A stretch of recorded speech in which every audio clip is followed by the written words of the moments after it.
Hard light is the official terminology for a guardian's boner. Oh yeah, it's also an exotic auto rifle. Hard light is very in PvE, mostly because the exotic perks don't give it much of an edge over other guns. One of its two exotic perks, which is the ability to swap to whichever kind of element you want to splooge all over your enemies, ends up pretty underutilized, although it is very satisfying. I mean, just look at that. Yeah. I can do this all day long. Hey! I'm recording, jackass! The other perk lets the rounds ricochet like a fucking rave, gets rid of damage fall off, and over-penetrates.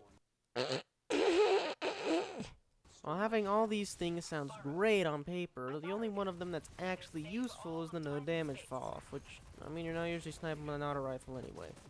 It also does Hardlight no favors that auto rifles are still not that great in PvE.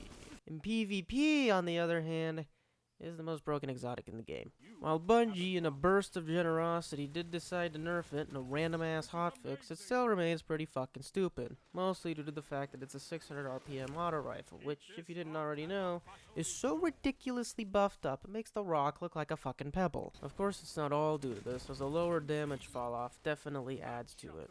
One surprisingly handy feature here is the ricochet round. As you know, people like to spend a large amount of their time in the Crucible jerking off in corners, and having bullets that can literally hit around a corner tends to discourage this. It rarely kills them, especially with the recent nerf, but it is still pretty nice. Overall, the gun's PvE performance is pretty lackluster, but it has a fairly solidified place in most PvPers' loadouts, due to auto rifle's overall place in the meta.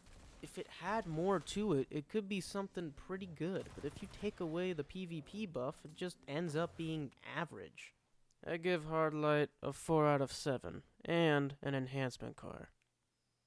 If you know what I'm saying.